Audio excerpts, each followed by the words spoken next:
Hi hello welcome to my channel. ఏంటబ్బా అనుకుంటున్నారు, ఇది వచ్చేసి పులావ్. ఈరోజు అయితే మాత్రం ఒక మంచి వంటకంతో వచ్చిన నా ఫేవరెట్ అనొచ్చు. పొద్దున పూట ఈట మార్నింగ్ ఇట్లా మనం బ్రేక్ఫాస్ట్లకి ఈట తినొచ్చు దీన్ని. అటుకుల పులావ్. ఇది వచ్చేసి నేను తీసుకున్న అటుకులు ఏమో మాత్రం దొడ్డ అటుకులు. అటుకుల పులావ్ అన్నందుకు దీంట్లో మాత్రం సింపుల్ ఈజీ చెప్తున్నా. టమాటా, ఆనియన్, పచ్చికాయలు గీట మనం కట్ చేసి పెట్టుకోవాలి. దీంట్లో కరివేపాకు ఇంకా పల్లీలు గీట వేసుకుంటే మాత్రం టేస్ట్ బాగుంటుంది. ఇంకా కొత్తిమీర వేసుకుంటే గీట టేస్ట్ బాగుంటుంది. ప్రస్తుతానికి అయితే నా తనలేదు.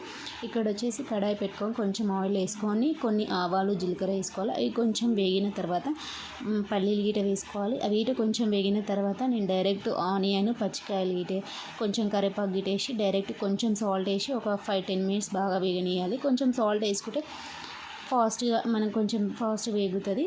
నేను అన్నా కదా ఒక 5-10 మినిట్స్ అయితే ఆనియన్ గిట బాగా వేగిన తర్వాత అది కొంచెం మనం అన్నా కదా సాల్ట్ వేసుకుంటే ఫాస్ట్ వేగుతుంది. అది గిట కొంచెం వేగిన తర్వాత మనం కట్ చేసి పెట్టుకున్న టమాటా ఇటు వేసుకోవాలి.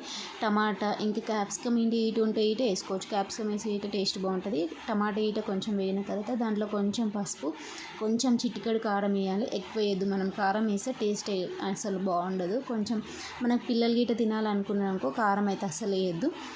వేసినాక కొంచెం సాల్ట్. ఇక్కడ వచ్చేసి అటుకులు అది అన్నా కదా, అటుకులు ఒక 5 మినిట్స్ కాదు, అటుకులు కొద్దిసేపు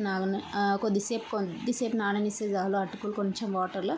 ఇక్కడ మనము టమాటా అవి కొంచెం వేగిన తర్వాత డైరెక్ట్ నానబెట్టిన అటుకులు దీంట్లో వేసుకోవడమే. నిజంగా చెప్తున్నా, అవి బాగా కొంచెం ఒక 5 మినిట్స్లో వేగిన తర్వాత దాని మీద మనం నిమ్మరసం వేసుకుంటే భలే ఉంటుంది. నిజంగా చెప్తున్నా, కొత్తిమీర వేసుకోండి ఇంకా టేస్ట్ బాగుంటుంది.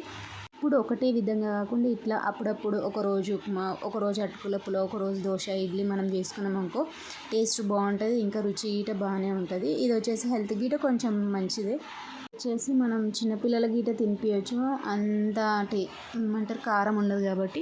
ఈ అటుకుల పులావ్ వచ్చేసి మొత్తం రెడీ అయినాక కొంచెం లైట్గా నిమ్మరసం వేసుకుంటే నిజంగా చెప్తున్నా వేడి మీద తినాలి. చల్లారితే మాత్రం టేస్ట్ అయితే అస్సలు బాగుంటుంది. ఇది వచ్చేసి వేడి మీదనే తింటే బాగుంటుంది. ఇది వచ్చేసి అటుకుల పులావ్. నేనైతే అన్నా కదా లైట్గా సాల్ట్ వేసుకుంటే అయిపోతుంది. మన వీడియో మాత్రం నచ్చితే లైక్ అండ్ సబ్స్క్రైబ్.